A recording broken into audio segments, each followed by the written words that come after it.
second and watch what Inez did for us.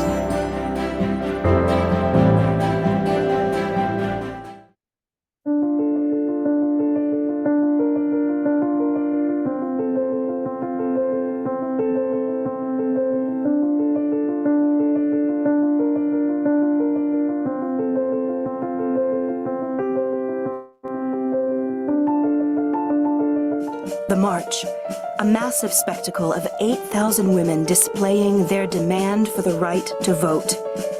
Their herald, Inez Milhollund, a New York lawyer, a young, stunning suffragist. The marchers, women from all walks of life, professions, classes, colleges, and states. Women from countries where they can vote, march. From Finland, Norway, New Zealand, and Australia. 10 bands play. 28 vibrant floats move down Pennsylvania Avenue. The peaceful, dignified, colorful march is suddenly interrupted by surging mobs of men protesting and obstructing the women. Men spat upon the women, slapped them in the face, tripped them, pelted them with cigar stubs, pulled them off floats, tore off their skirts, and cursed them. New York Times. Now there appears a gallant figure out of the pressing throngs, a girl in white upon a white horse, dressed in flowing crusader's cloak, Inez Milhollund. She courageously parts the way through the hordes of men and drives an opening for the marchers to continue. Hazel McKay. The dignity of the marching women and the unruly behavior of the spectators creates press attention, public interest in the cause.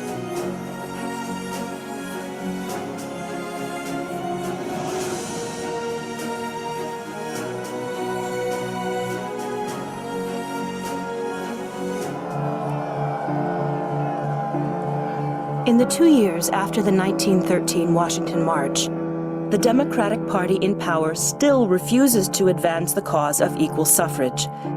President Wilson ignores the women. The Woman's Party, under the leadership of Alice Paul, demands meetings and press conferences, delivers petitions, and demonstrates in even more marches.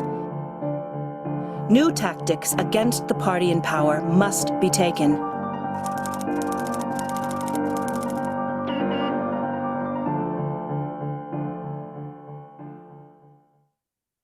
In 1916, most women in America cannot vote.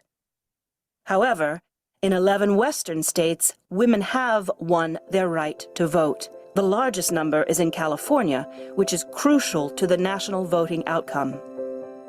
The plan: invade the West and convince the new women voters to use their vote to boycott President Wilson. Inez Milhollund is the leader and the main attraction. Her reputation, her dramatic flair, and beauty draw audiences and fill halls.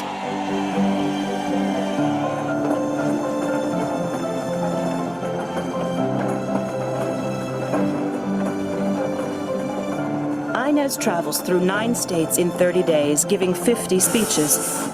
Often, the backs of railroad trains and station platforms serve as her podiums, as do cafes, hotel lobbies, and large halls.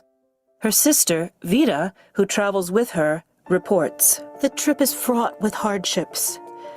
Speaking day and night, Inez takes the train at 2 in the morning to arrive at 8, and then a train at midnight to arrive at 5.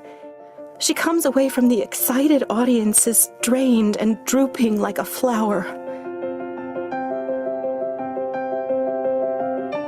Doctors prop her up with transfusions and medication.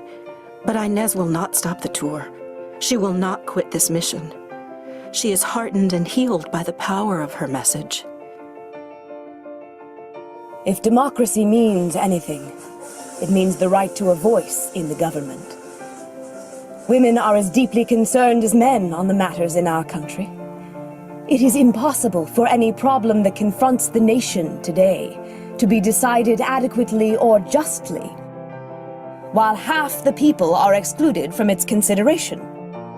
To believe that we have no part in determining national events is to believe that women are not human beings.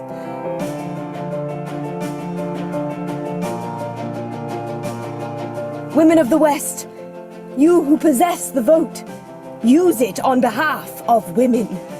Together we shall stand shoulder to shoulder for that great principle, the right of self-government.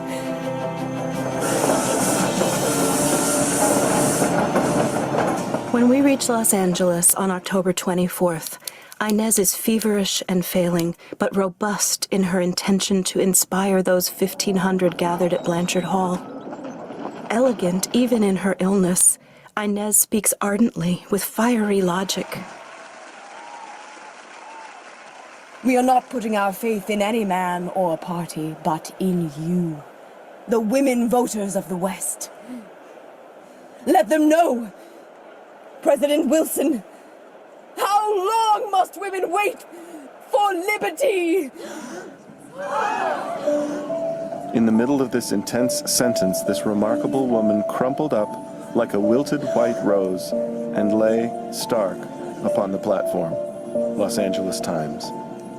No transfusions or doctors could save her from the pernicious anemia she had carried for weeks.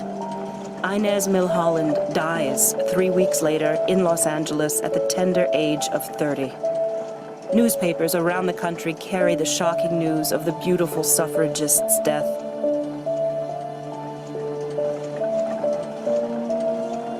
Outpourings for this celebrity and heroine fill pages of the press.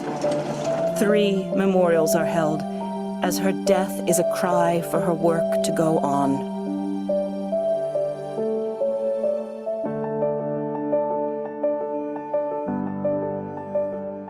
One memorial takes place in Statuary Hall in the United States Capitol, the first memorial ever held there for a woman. Thousands of her comrades attend. In her eulogy, suffragist Maud Younger emotes, "The keynote of her life was hope. Her work for liberty cannot be lost. It lives on in the hearts of the people, in their hopes, their aspirations, their ambitions. It becomes part of the life of the nation. As Inez Milhollund has given to the world, she lives on forever."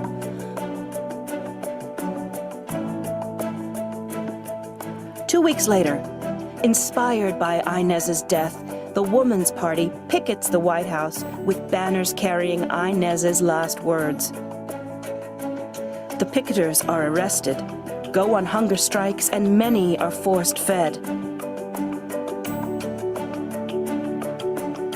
The courageous and dedicated picketing goes on for 17 months through rain and snow and draws public outrage and political attention to the cause.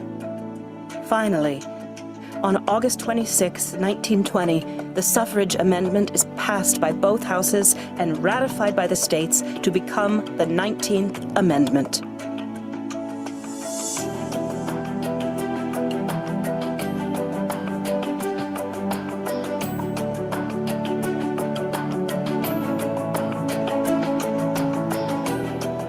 Inez Milhollund did not live to see the results of her dedication. Her legacy as a noble martyr for equal rights still inspires us today. I am prepared to sacrifice every so-called privilege I possess in order to have a few rights.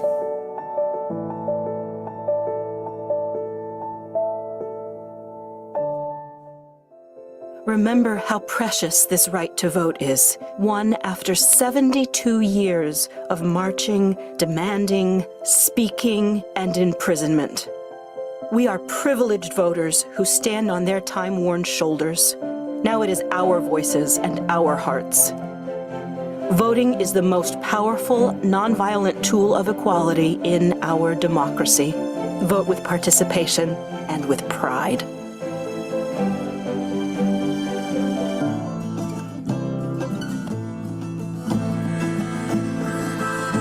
We did it for you.